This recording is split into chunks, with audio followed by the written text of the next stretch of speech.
Hey guys, welcome to That Florida Feeling. How is everybody today? Did anybody else watch the lunar eclipse? I did, which means that I have been up very early today. In fact, I just watched it. I watched it to totality. It was actually really cool to see.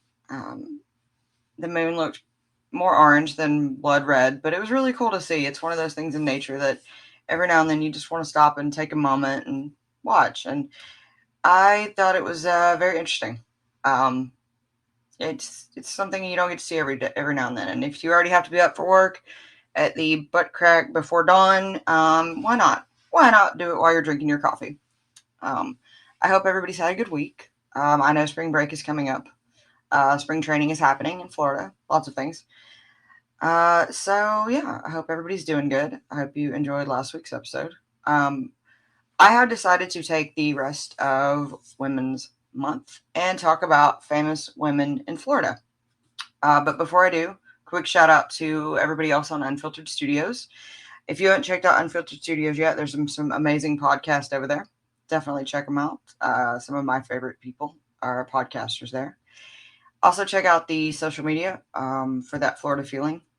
You guys are awesome in that. I love the memes that you guys share with me. And comment on the Instagram, Facebook, TikTok, YouTube, all of it. You guys are awesome. I really appreciate your support in this podcast.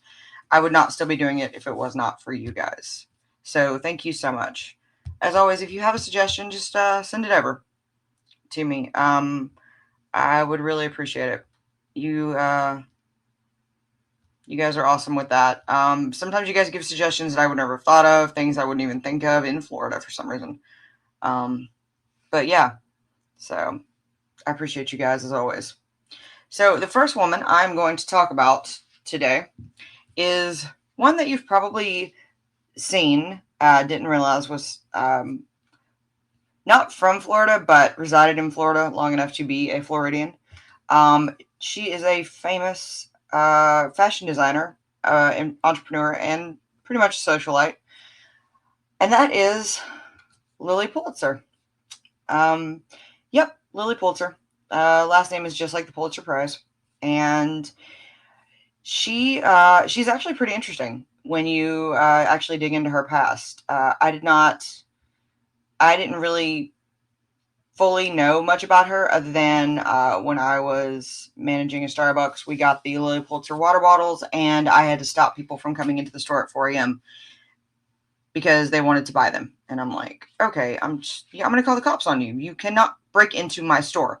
So other than that, I'm not a fashionista by any means. I didn't really know much other than that she was a designer. And after looking into Lily Pulitzer, she's actually a very interesting woman.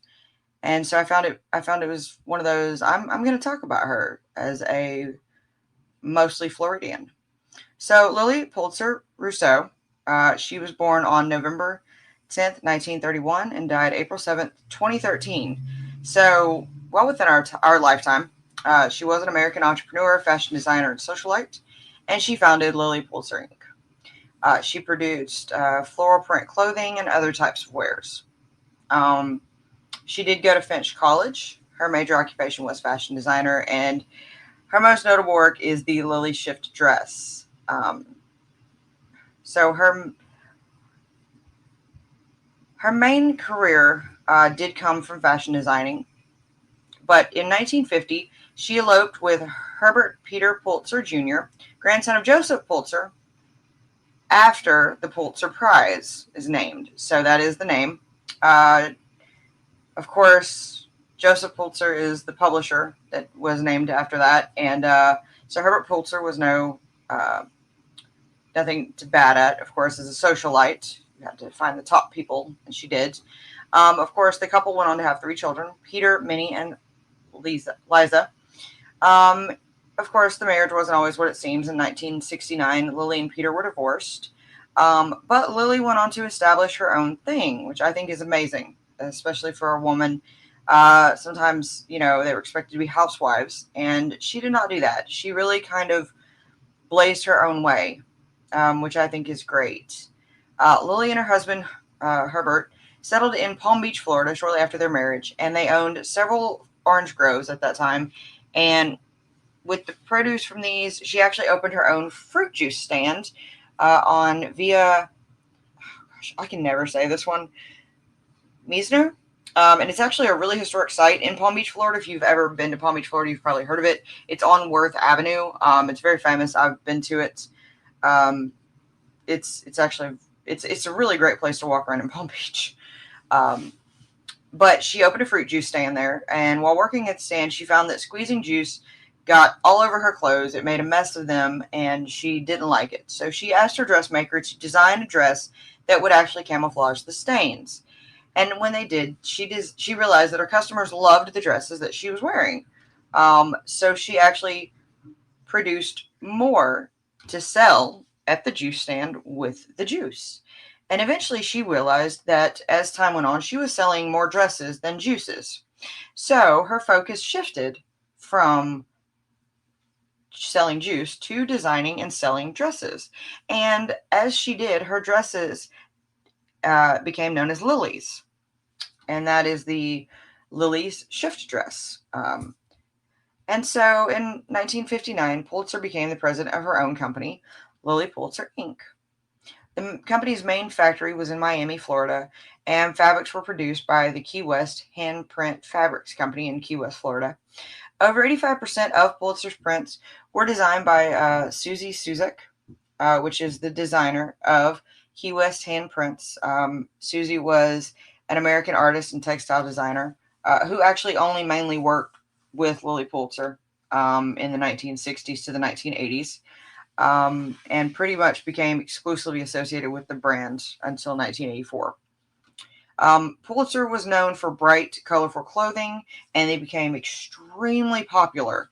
And they were worn by people such as former classmate Jacqueline Kennedy Onassis and her daughter Caroline Kennedy, members of the Rockefellers, the Vanderbilts, and the Whitney families, who were very, very much socialites at that time. And after Jackie was actually featured in Life wearing one of Lily's shift dresses, many preppy ladies followed her lead, making Lily an instant success. Jacqueline's dress was one of Lily Pulitzer's most successful styles, and Lily's later stated that her first shift dress that Jackie was photographed in was actually made out of kitchen curtains. So, talk about a true success story. By 1984, Lily had actually closed down the entire clothing operation. For whatever reason, she just said, I'm done. She didn't want to do it right then. Like, she had made her money, she had made her fame, and we're just going to take a break. But by 1993, there was a revival of the brand. Give it 9 years and let it come back. The rights to the brand were actually purchased by Sugartown Worldwide, and they contacted Pulitzer with the hopes of reviving the brand. They loved Lily, and their mothers and sisters in the brand loved Lily, and they wanted to bring the line back. And today, the company manages 75 Lily Pulitzer signature stores, known as Via shops, which is probably the shops that you see today in malls. The main one that I always have been to, if I ever go in one, which is the Gardens Mall in Palm Beach Gardens, Florida, which is near her hometown, or where she settled.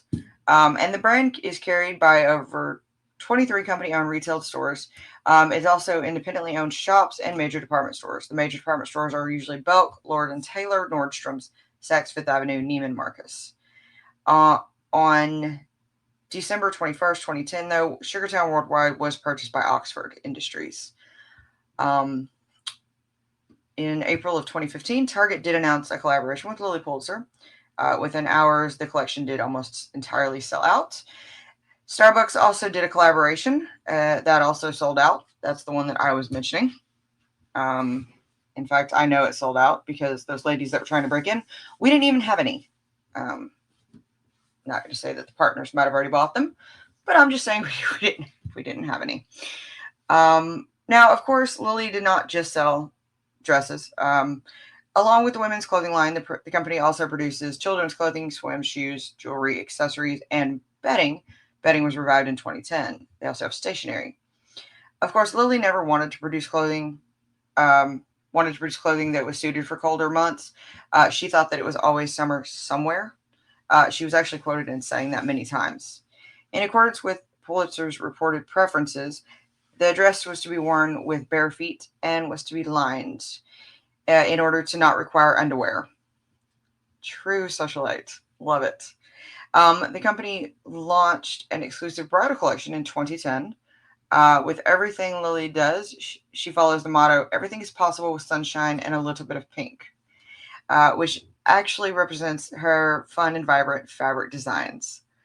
To honor the original Lily Pulitzer juice stand and store, the Worth Avenue store in Palm Beach holds exclusive and custom designs that can be created with a choice of prints. So that's really cool that the one on Worth Avenue, which is where she started her juice stand, actually has custom only. Pulitzer also published a pair of lifestyle books, Essential Lily, A Guide to Colorful Entertaining, and Essential Lily, A Guide to Colorful Holidays, with author Jay Mulvaney. She also released two desk calendar books, Essential Lily 2020, 2005, Social Butterfly Engagement Calendar, and Essential Lily 2006, Party Animal Engagement Calendar. She was known to make special collections with sorority prints on them, and she even held contests on her Facebook page to vote on which sororities would get their own prints. So she was very much, she was still active in her own actual collection, even though she didn't own part of it anymore. In 2014, Lily Pulitzer did stop the production of the sorority print items, though, after her death.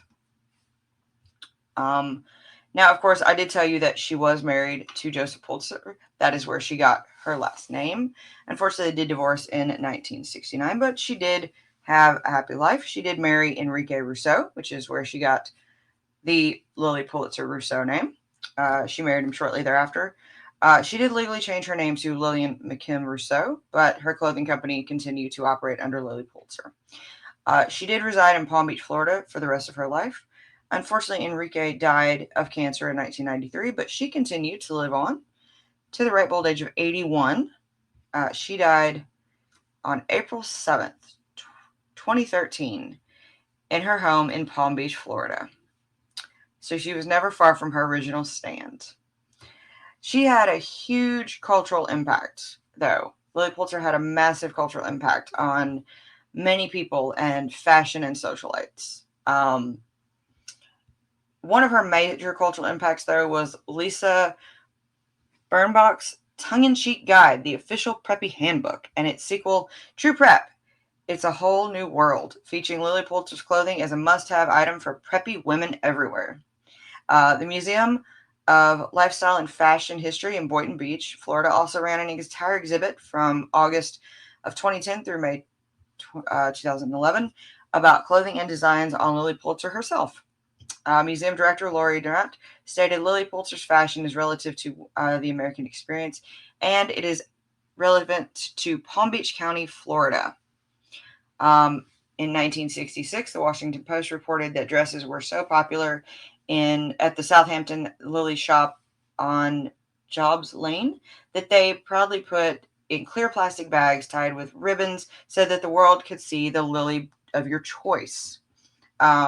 Basically, it was like carrying your own racing colors or yacht flag for identification. So basically, Lily had an entire impact on people just because she wanted a dress that could hide juice stains. So she had an entire impact on women everywhere, all because she wanted to not look messy at work. And I think that is an absolutely amazing, amazing thing that came out of, like, she created an entire empire out of just not wanting to look messy at work. You still can find all of her stuff in the stores. They do still launch collections. She does have pricey collections, by the way, but it's always vibrant. It's always very fun. It's always colorful. You will always find pink in it. I can say I have wandered in the stores. I do have a clutch, and they did a collection. That's a little tiny one for Lily Pulitzer. It always makes you feel just happy to go in there because it's never dull, it's never drab, it's never boring. They have definitely kept the South Florida feel on it, and I think it's great that she took a juice stand and created an entire dress empire out of it. So, definitely not, definitely a Floridian out of that. Did not turn into a Florida woman, at least. Now, no Florida women this week, but a Florida man. In fact, this week's Florida man comes to us because he decided to burn down a strip club. That's right, no dancing at the Pink Pony because one Florida man chose arson instead.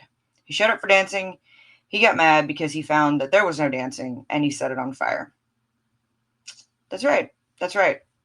You know, if they're just not dancing, maybe you should just choose another night, dude. Like, don't take it personally. But no. Instead, he just decided to get mad. Not only did he get mad, he also threw a bottle of pee at a cop. So this Florida man went just all out. Yeah, so he apparently rolled up to the club, found that it was closed, decided to set it on fire, shoot at a cop, pee in a bottle, then throw it at the cop, and then still got caught.